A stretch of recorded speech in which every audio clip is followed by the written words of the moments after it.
Welcome to my channel, Rocky Mountain Gardens. My name is Mary, and today we are going to be talking about hummingbirds and how best to attract them to your yard. So if you're interested in these tiny birds, let's learn a little bit about their behavior and also the best plants that they will flock to your yard to drink nectar from. So let's get started. We will begin with perennial plants that you can grow in your garden today. And first off, we have tall garden phlox. What you see in this picture here is a variety called David, which is resistant to powdery mildew. And if you're thinking about adding this to your garden, I suggest that you go with a variety that is resistant to powdery mildew. Here's a pink variety, and guys, tall garden phlox does come in a number of colors that you can choose at your garden center. Next we have heuchera, which is the botanical name, also called coral bells as the common name. You can find many varieties of this plant, but it is known for these tall, thin stalks of tubular flowers that are very attractive to hummingbirds. They love that shape of flower to drink their nectar from. Now, Monarda, which is commonly called bee balm, is a native plant and comes in several different colors, pinks and reds and purples primarily. And it is especially a hummingbird magnet. They just are so attracted to this plant.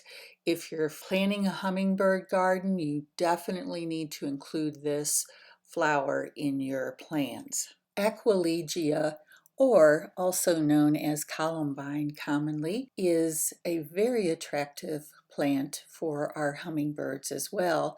And this red variety that you see here, so pretty, is called Clementine Red.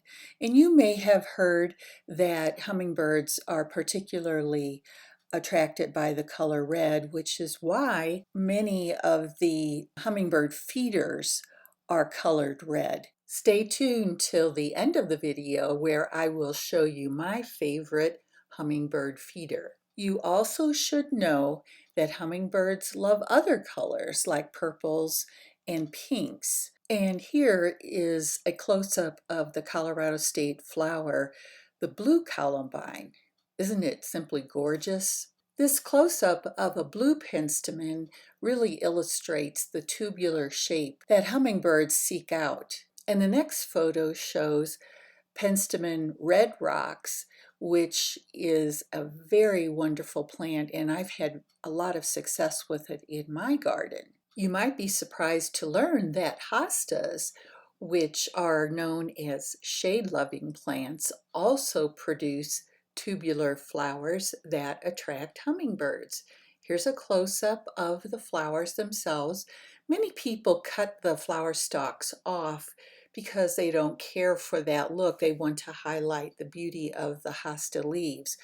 But if you leave those stems of flowers up until they, dry out and are dying, you can attract some lovely hummingbirds with them as well.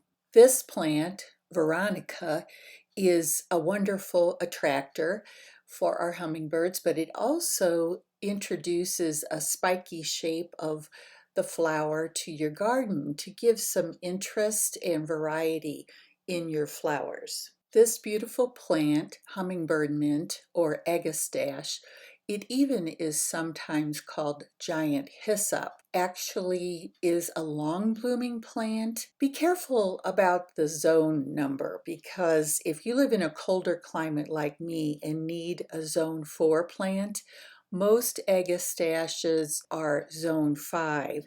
So check your plant tag to make sure you're getting one that will survive your winters. One of my favorite and very successful plants is this Walker's Low catmint. It meets all of the needs for hummingbirds, and it readily reseeds in your garden, but the little babies that pop up you can pull out very easily by the roots if you do not want them to grow there. It also does well in partial shade, and so this might be a plant that would fit some needs in your garden if you do have a lot of shade. Are annuals a source of nectar for hummingbirds, and do they appeal to them? Well, yes, indeed, they are. And let's start with zinnias. Zinnias are a favorite of hummingbirds and can be grown from seed, especially if you're in a warmer climate. You can simply spread some seed on your soil, water it in, and you will have a beautiful bed of flowers of varying colors to feed nectar to your hummingbirds. Brightly colored nasturtiums are another option, and they come in a multitude of very pretty colors, as you can see here. Also, easily grown from seed. This summer, I plan to try growing some flowering tobacco in my garden.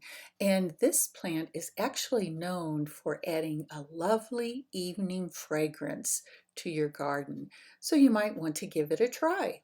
Fuchsias are a plant that do well in partial shade if you have that circumstance in your garden. And their flower shape provides a lot of nutritious nectar. Annual salvias are known to be favorites for hummingbirds.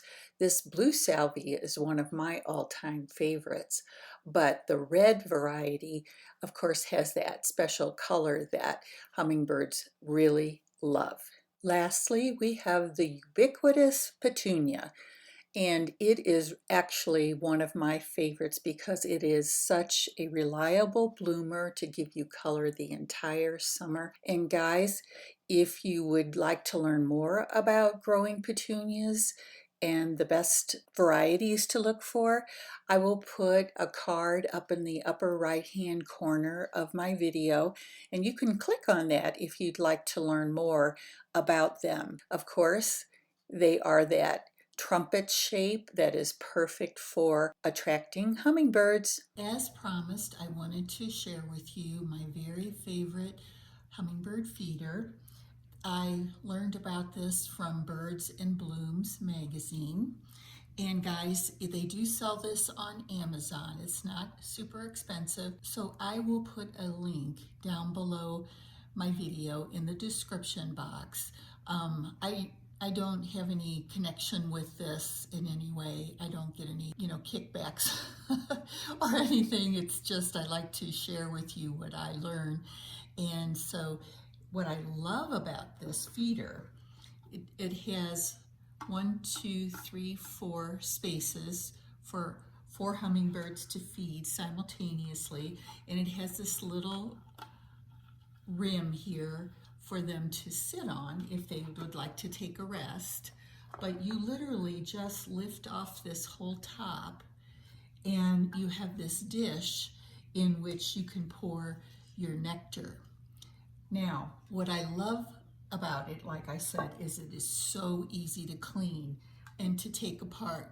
You simply lift that off, scrub out the underside and the top, and then the inside of this dish, and you are done. It is fantastic. I just adore this particular feeder. Now here is a more traditional style feeder. This was a gift from my daughter for Christmas. And as you can see, it's not red, but it is a bright blue color, sort of turquoisey. And on these feeders, you have to screw off the bottom, and getting into this vessel here is not easy. You have to have a good long brush to insert into it and scrub it out the best you can, swirl it around. And then this part is not so easy to keep clean either.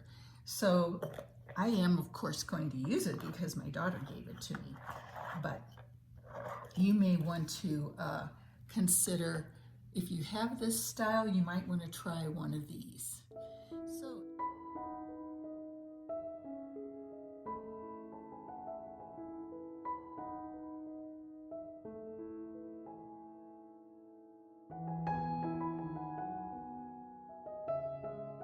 So everybody, thank you so much for watching, for stopping by today, and I hope you have your shopping list all ready for the spring if you would like to start a hummingbird garden in your backyard. This is Mary saying bye for now.